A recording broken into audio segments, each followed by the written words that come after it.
Welcome to Sanatan Gyan.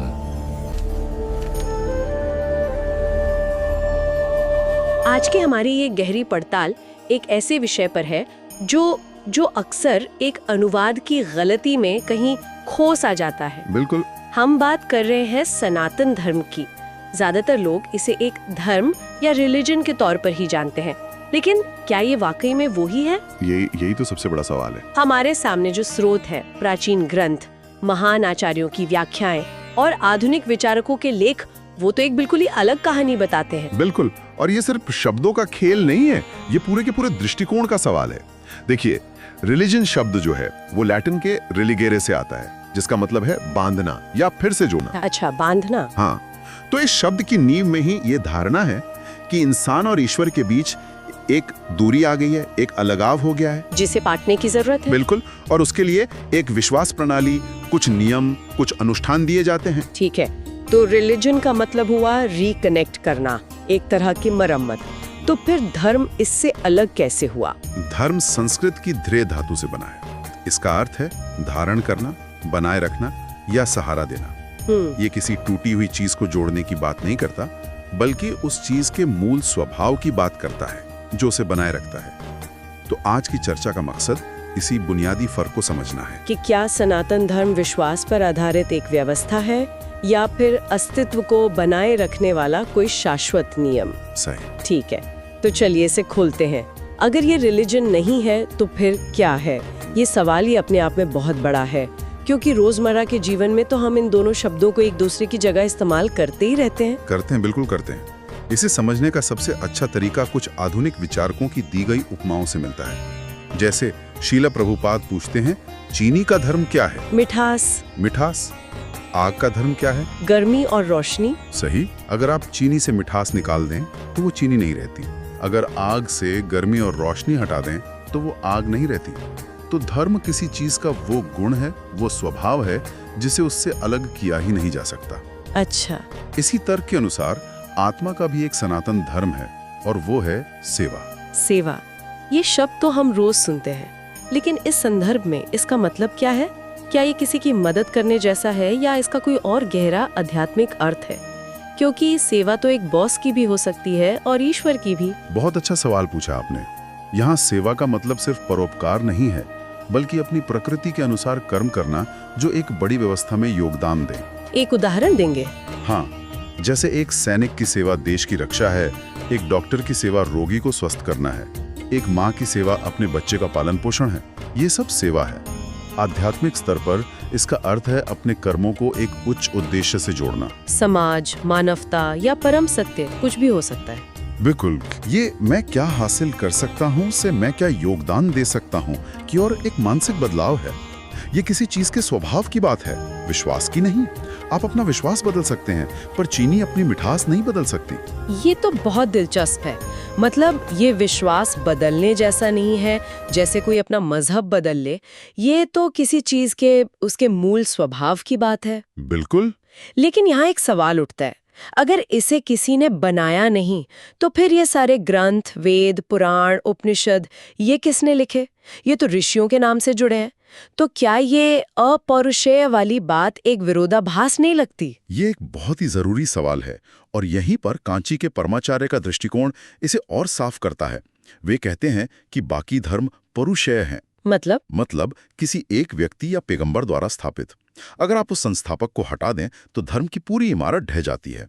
लेकिन सनातन धर्म अपौरुषेय है, यानी इसे किसी ने बनाया नहीं है। हाँ, ऋषियों ने इसे खोजा है, ठीक वैसे ही जैसे न्यूटन ने गुरुत्वाकर्षण के नियम को खोजा था। वाह। गुरुत्वाकर्षण न्यूटन से पहले भी था और बाद में भी है। न्यूटन ने उसे बनाया नहीं, सिर्फ दुनिया को उसके बारे में बताया। वैसे ही ऋषियों ने अस्तित्व के नियमों को अपने गहरे ध्यान में देखा या सुना। इसीलिए तो वेदों को श्रुति कहते हैं। अच्छा, श्रुति मतलब जो सुना गया। जी। और फिर उसे शब्दों में व्यक्त किया। तो वो लेखक नहीं थे, दृष्टा थे। तो ऋषि एक तरह से कॉस्मिक साइंटिस्ट थे जिन्होंने अस्तित्व के नियमों को डिकोड किया। लेकिन अगर ये नियम गुरुत्वाकर्षण की तरह शाश्वत और सार्वभौमिक हैं, तो फिर इन्हें लेकर इतने मतभेद क्यों हैं? गुरुत्वाकर्षण तो सबके लिए एक जैसा काम करता है, पर धर्म के नाम पर तो समाज बटा हुआ दिखता है। बिल्कुल। और यहीं पर धर्मशास्त्र इसे बहुत व्यवहारिक रूप देते हैं।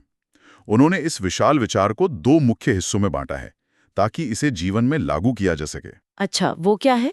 पहला है साधारण धर्म। ये सार्वभौमिक नैतिक नियम हैं जो हर इंसान पर लागू होते हैं, चाहे वो किसी भी जाति, लिंग, समय या देश का हो। जैसे मनुस्मृति में इसका जिक्र है, अहिंसा, सत्य, अस्तेय यानी चोरी न करना, शौच यानी मन और शरीर की पवित्रता, और इंद्रिय निग्रह यानी इंद्रियों पर नियंत्रण। ये तो ऐसी बातें हैं जो किसी भी स्थिर समाज की नींव होती हैं। मतलब सच के बिना संवाद नहीं हो सकता, अहिंसा के बिना समाज का अस्तित्व ही नहीं बच सकता, चोरी न करने के नियम के बिना व्यापार नहीं चल सकता। सही कहा। तो ये असल में किसी एक धर्म के मूल्य नहीं बल्कि मानवीय मूल्य हैं। और दूसरा हिस्सा क्या है? दूसरा है विशेष धर्म। ये प्रासंगिक है, मतलब कॉन्टेक्स्ट स्पेसिफिक है। ये व्यक्ति के वर्ण यानी सामाजिक भूमिका, आश्रम यानी जीवन का चरण, काल यानी समय, और देश यानी स्थान पर निर्भर करता है। यहीं पर धर्म लचीला हो जाता है। बिल्कुल, ये कोई पत्थर की लकीर नहीं है। एक सैनिक का धर्म युद्ध के मैदान में हिंसा करना हो सकता है, जबकि एक साधु का धर्म परम अहिंसा है। दोनों अपने अपने विशेष धर्म का पालन कर रहे हैं। ये साधारण और विशेष धर्म का ढांचा तो बहुत साफ लगता है, लेकिन असल जिंदगी तो इतनी साफ नहीं होती। मुझे लगता है कि ज्यादातर मुश्किलें तब आती हैं जब ये दोनों आपस में टकराते हैं। सही नस पकड़ी है आपने। जैसे सच बोलना एक साधारण धर्म है, एक सार्वभौमिक नियम है, लेकिन क्या एक सैनिक को दुश्मन के हाथ लगने पर अपने देश के राज बता देने चाहिए? यहीं पर तो असली दुविधा शुरू होती है। इसी दुविधा को धर्म संकट कहते हैं, और इसका सबसे बड़ा और सबसे प्रसिद्ध उदाहरण हमें मिलता है महाभारत में। अर्जुन का संकट यही था।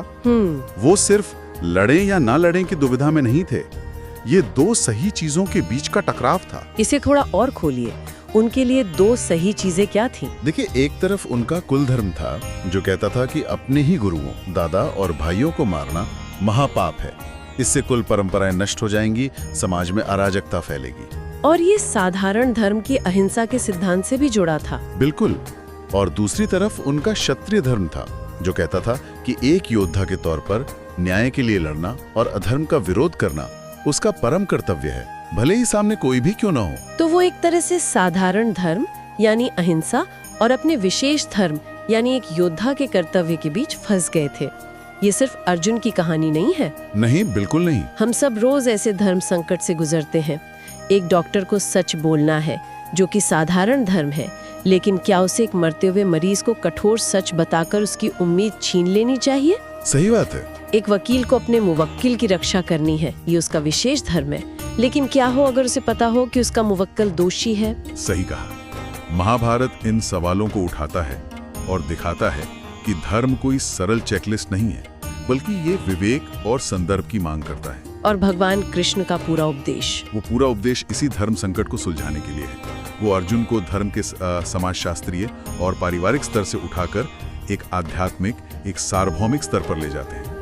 वो समझाते हैं कि उसका सच्चा धर्म आत्मा के स्तर पर है, जो इन सांसारिक भूमिकाओं से भी परे है। अच्छा। इसीलिए भगवद गीता में जब अर्जुन कृष्ण के विराट रूप को देखते हैं तो वो उन्हें शाश्वत धर्म गोप्ता यानी शाश्वत धर्म का रक्षक कहते हैं। इससे ये स्थापित होता है कि धर्म कोई इंसानी आविष्कार नहीं बल्कि एक ब्रह्मांडीय सिद्धांत है जिसकी रक्षा स्वयं परम सत्य करता है। ये तो बहुत गहरा है। तो आज के समय में कोई इन विचारों को अपने जीवन में कैसे उतार सकता है? मतलब ये सब जानने के बाद किसी के जीवन में क्या बदलाव आना चाहिए? देखिए, सबसे बड़ा बदलाव तो मानसिकता का है।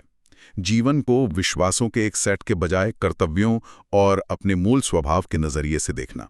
और यहीं पर शायद श्री अरबिंदो का स्वधर्म का विचार बहुत काम आता है। बिल्कुल, स्वधर्म यानी अपने स्वभाव का नियम। गीता में भी कहा गया है कि किसी और के धर्म का बहुत अच्छे से पालन करने से बेहतर है कि हम अपने असली स्वभाव के अनुसार जिएं, भले ही वो अपूर्ण क्यों ना हो। किसी और की नकल करने की कोशिश करने से बेहतर है कि हम अपनी अनूठी प्रकृति के अनुसार काम करें। सही। और ये विचार सिर्फ अध्यात्म तक सीमित नहीं है। आज मनोविज्ञान में भी पर्पस या उद्देश्य को मानसिक स्वास्थ्य के लिए बहुत जरूरी माना गया है। ऐसा लगता है कि जब हम किसी बड़ी चीज की सेवा में होते हैं जो हमारे स्वभाव से मेल खाती है, तो हमारा जीवन ज्यादा सार्थक हो जाता है। तो क्या ये वही बात है? बिल्कुल वही बात है।